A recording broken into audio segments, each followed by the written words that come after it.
Okay, this is OPPO's 2021 flagship smartphone, and so many emotions.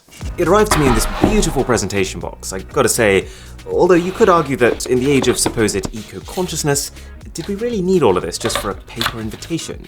No, literally, apart from that, it's just two stacked empty boxes, and then in the main compartment is just the retail box of the phone. It is a great retail box though. Clearly they've tried to add a little bit of flair, and to be honest, I'm all for it. You get an insert made of surprisingly nice material, inside of which a soft touch matte case. You get a USB-C cable. You actually get a pair of earphones too, which, as far as free in-the-box buds go, I'd give a solid 7 out of 10 to.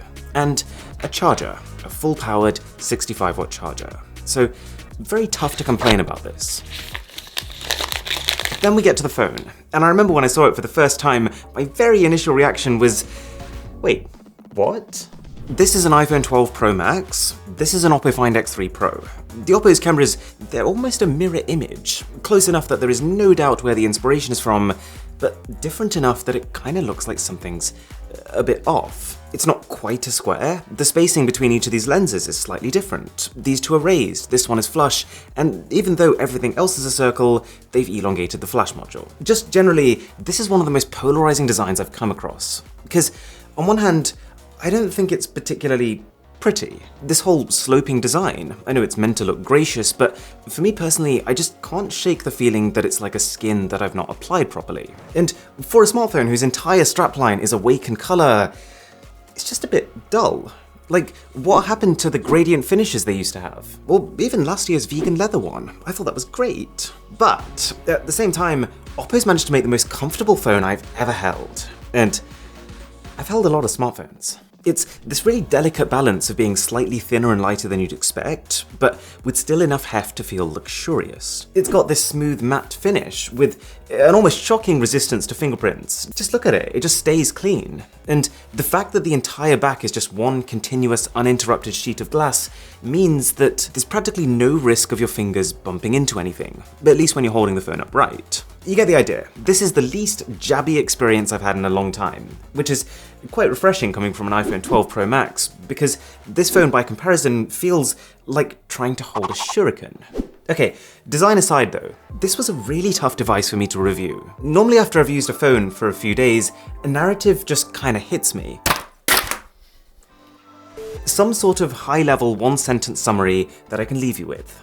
But I don't here. The Find X3 Pro is a complicated smartphone, a bizarre combination of delights and disappointments, of things so good that I wanted to scream about them, but then other things that I just couldn't help but be let down by. Like, the cameras of the phone. They seem like a dream come true. It's using a high-end 50-megapixel main sensor, and this in itself feels pretty flagship in terms of detail and dynamic range. And because it captures so fast, it's got an impressive resistance to blurring, like here versus a Galaxy S21 Ultra. But what's really interesting is that we've got two of these sensors. This is the first smartphone that I've ever seen that also uses the exact same flagship-grade main sensor for its ultra-wide camera too. So, in effect, we've got two main cameras. That's such a cool idea. I love taking ultra-wide photos. There are so many situations it's useful in. And so the idea that I can now do that and not feel like I'm compromising on quality is enough to make me internally squeal with delight.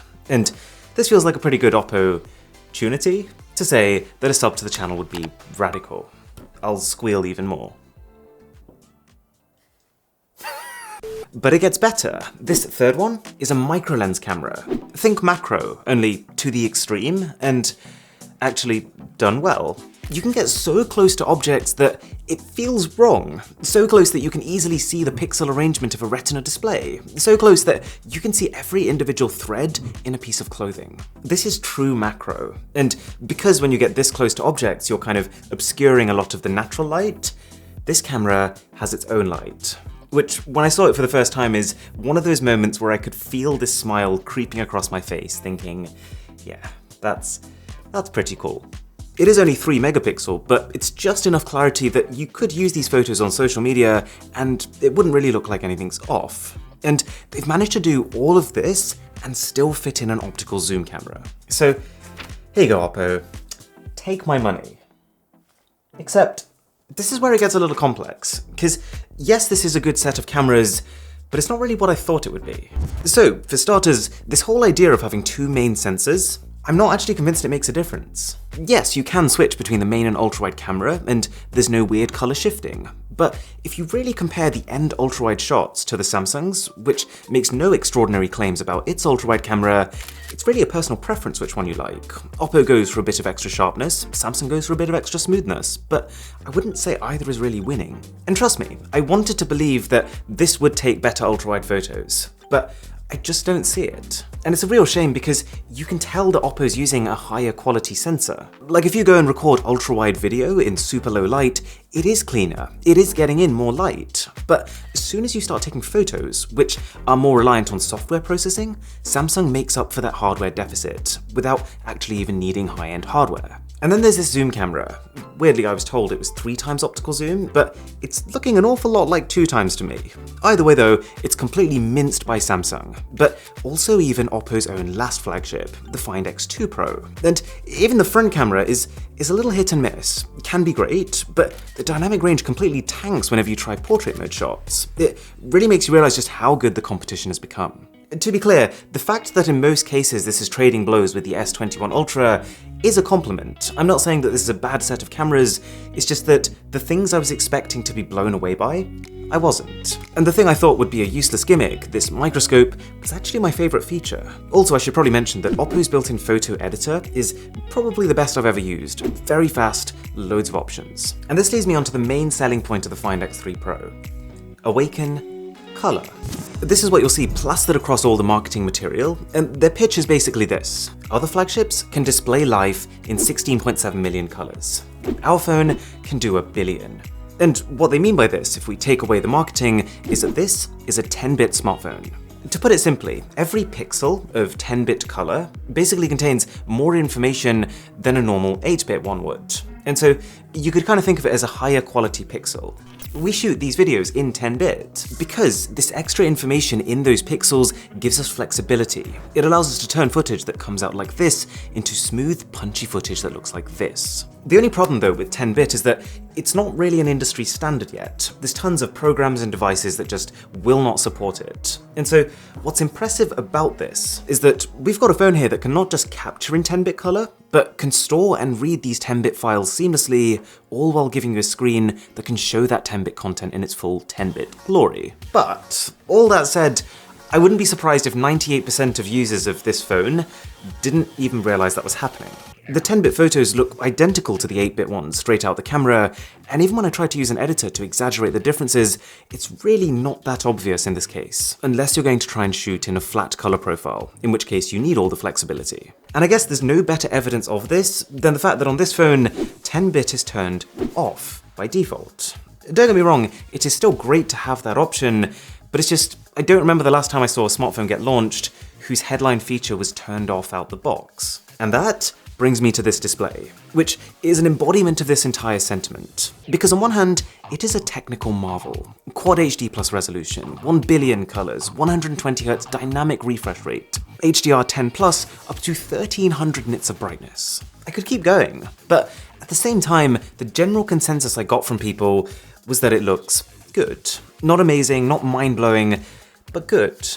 And I think the reason for that is that we've kind of seen this before. The OnePlus 8, the OPPO Reno 4 Pro, the Vivo X50. Everything from the dimensions of this screen, to the subtle curve, to the hole punch cutout in the corner, to the general bezels around the sides. It feels like deja vu. Yes, it is technically better in almost every sense, but it doesn't feel distinctly different. It's cutting edge, sitting in the canvas of mid-range. And it's just weird that OPPO's own Find X from 3 years ago actually had a more seamless display. It's functional, it's just nothing new. I do like OPPO's software though. Not everything about it. I think the home screens and some of the icons look very 2016 in design, but it's very polished. You can tell they put a lot of work into refining the transitions and the animations to make sure they work well with that 120Hz display.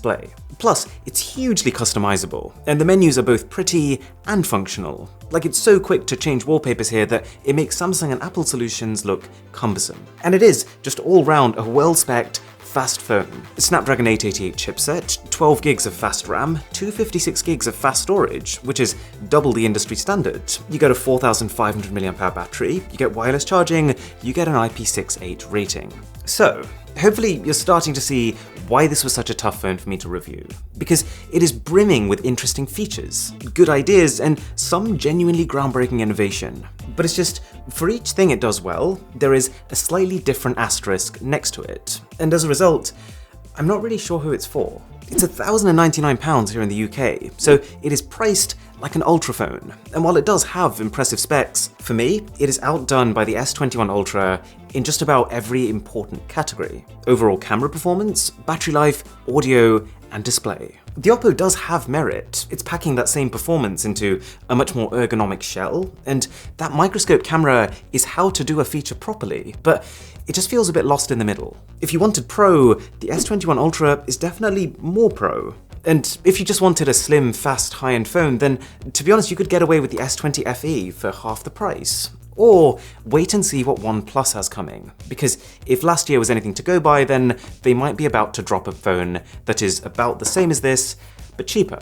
Do you remember that video I made about LG smartphones? Where I said that one of the reasons that LG didn't stick in people's minds was because they never sent a consistent message. Each phone just felt like an assortment of whatever features seemed cool at the time. This gave me a very similar feeling. Like, if you asked me what it meant to own a Find X series device, I couldn't really tell you.